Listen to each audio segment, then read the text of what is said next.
So the last time we came up to Beau Beckett's blacksmithing shop, we made a 18th century pole axe, and I got some really good teaching on how to forge weld. So we're back again. And Beau promises this spring, but we had a blizzard last night and it's bloody well cold. Anyway, today what we're going to be recreating is a piece here. This is actually an 18th century piece. And as simple as it looks, it's rather a complicated little thing to make.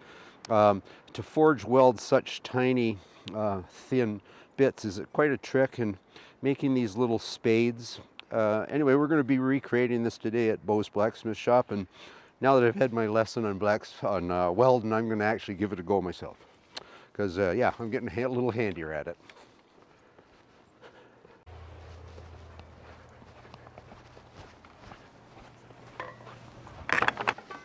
Hey, Beau. Hey, Peter. Once again, you have me back. Yeah, nice to see you again. And you. Nice weather we're having. Oh, bloody hell. Yeah, what were you thinking? Ready for another cold day? Yeah, I don't know why Beau keeps having me back. I'm like a stray dog. You feed me once and I don't go away. But anyway, we're going to be making this little guy today, right? Good. It's like a challenge for sure. Yeah, Beau's done some prep work, and I sent him a sample of this, and he's done some prep work on making some of the parts. So, and actually designed some tooling for it. That's a big part about blacksmithing, is having the right tool, and if not, making it. Yeah, a blacksmith would have made a lot of their own tools and jigs and fixtures and things like that. And the longer you're at it, the more options you have. You can only do so much with a hammer and anvil. Right. So, yeah, I'm looking forward to seeing you made a, what did you call the device you made? It's a guillotine fuller.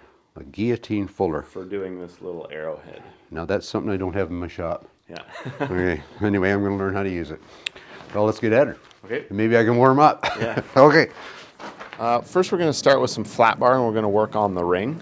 We're going to scarf the ends, both ends, and then I've got a round fixture which I will wrap this thing around until the scarfs meet. So they're overlapping like that, and then we'll do the forge weld to do the ring. Perfect. Yeah. Okay. Okay, so we'll get this in there.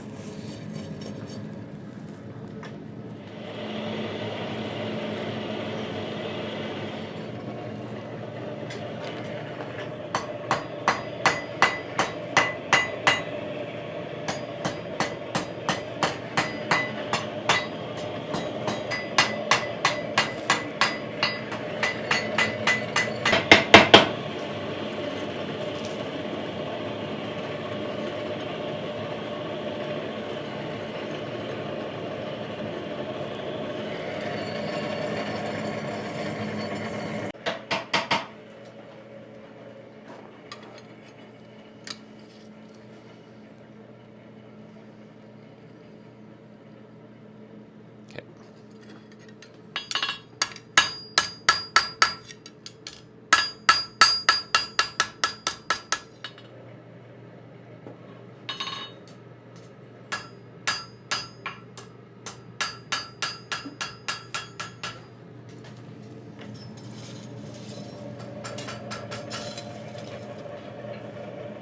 So how did I do, Beau? It looks pretty good. It's actually round. Perfect. That's what we're looking for. The scarf looks pretty good. You got some nice overlap. There's maybe like an inch of overlap there. So we'll be able to get that up to welding heat and then pound that together. But before that, we're going to put some flux on. We'll heat it up red and then put a little bit of flux, which we use as a borax flux. And what exactly does it do? The borax, it coats it in this sort of glassy coating that prevents the oxides from forming, which get in the way of the weld. So if the oxide's in there, it's a bunch of impurities that are in between, and it'll prevent it from sticking. So for that glass, it prevents the oxide, and then when you hammer it, it all sort of squirts out the edges. So when you're doing your forge weld, you'll see a lot of sparks coming out the sides. That's all the borax and any of the impurities or slag or little bits of coal that have crept in there shooting out the sides. Okay, let's see what we can do. Okay.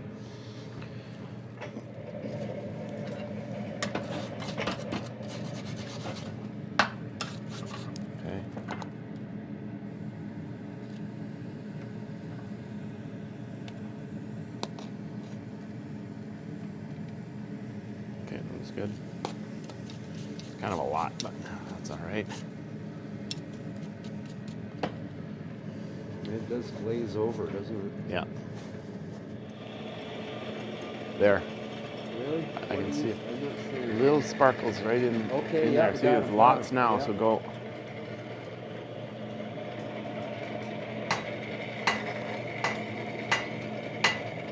Okay. We'll scrub it up and re-borax it. That's good. I saw one. It's kind of down in this area here. There's a couple. We're probably almost there. So yeah, See them now. you can go a little hotter. Okay, I think you can go. There we go.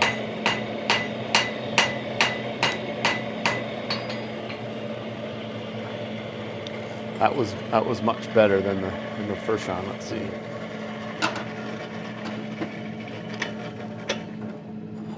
Okay, let's do one more on this side. See, this side looks good. Yeah. This side here is still open. So we'll scrub that. We'll put a bit more borax on.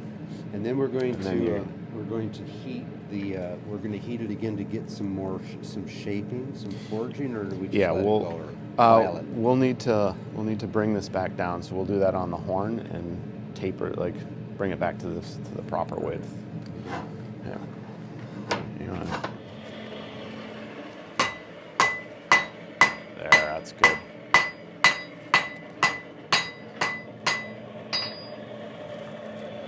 Okay, so now shape it a bit over the horn.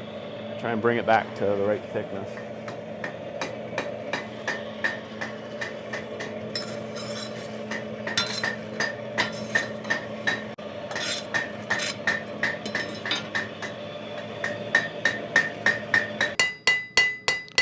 All right, looks good. Looks like that's gonna stick. Okay, so now we can move on to the next stage. Perfect. So this is the next piece we're going to make. This is a pretty specialized part. It has a little pinch here, and that's what the guillotine fuller is going to be used for. Peter, you want to bring that over? Yeah. So like Beau mentioned, it's not just making the tool or device you want. Sometimes you got to make a tool to make the tool. So I made this tool specifically for making this part. So how this works, these dies come out. The hot steel I will put in here, and I will just pound this to make that little shoulder there. Then I have another set of dies for finishing off that edge. So that will be pounded here to finish off that little shoulder there, making this arrowhead. And this part you just shape out with your hammer on Yeah. the anvil. Yeah. I just point that first and then go to the die. Right. Perfect. Good. Well, let's heat them up.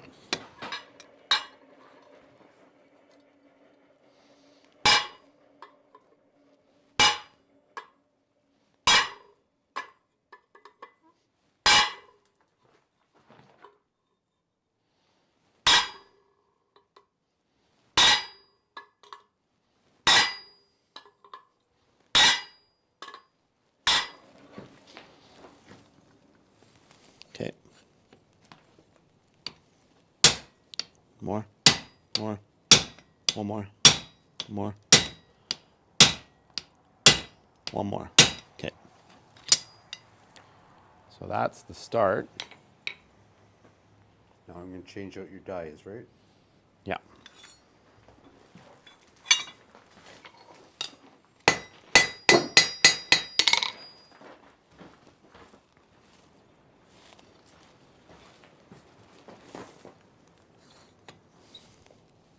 Good? Yeah.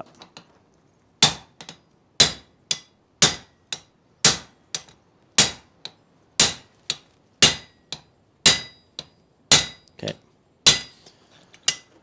So we're almost there. We'll do one more heat. Okay. Let me see this.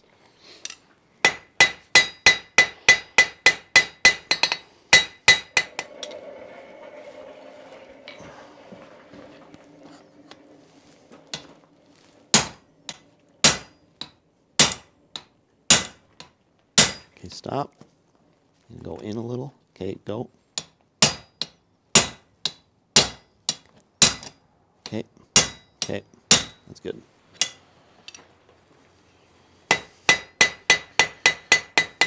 Yeah. Ready?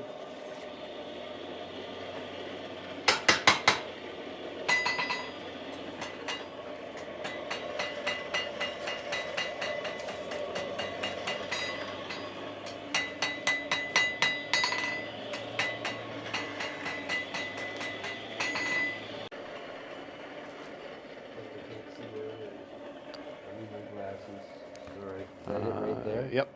Oh, no, it is not it. I'm losing your heat. Oh, yeah, I think we are. Sorry.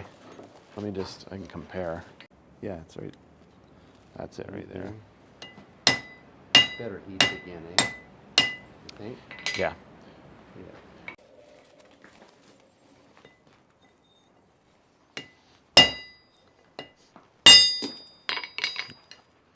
There we go.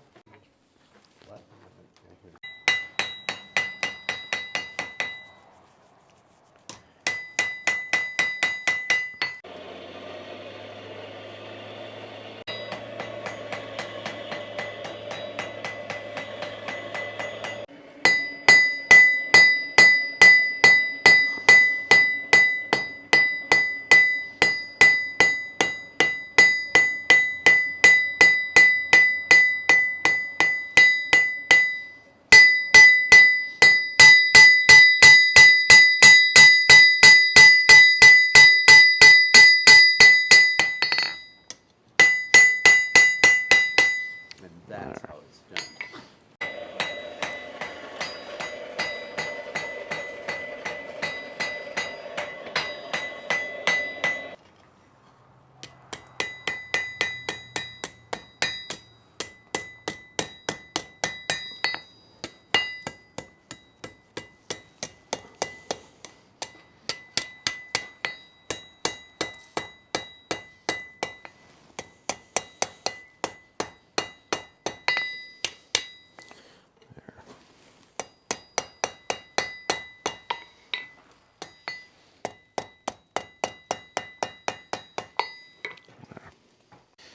Now that we got these legs done, we're going to weld them on Just one at a time. just one at a time, equal distance around this circle, kind of here, and then do the next one, and then the next. So we'll do this one first. And when they're all welded, we do our bends. Yeah, then we'll bend these legs down, make sure everything's straight and square, Level. and then that'll be it. Perfect. Into the heat.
Okay, now I'm going to do the leg. I'm going to do it in a vise, actually.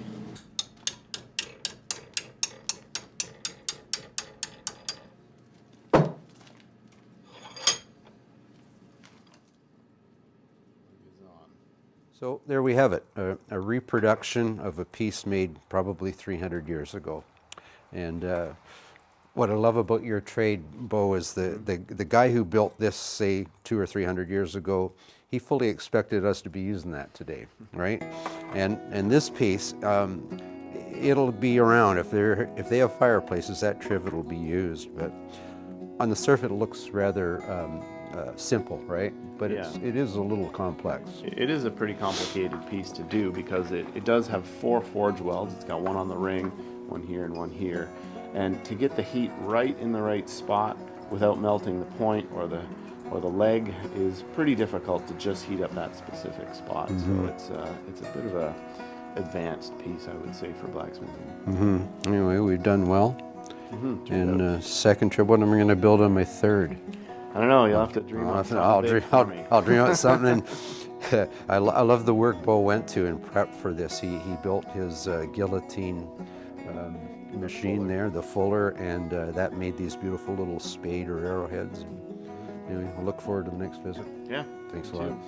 Nice having you up here. Thanks a lot.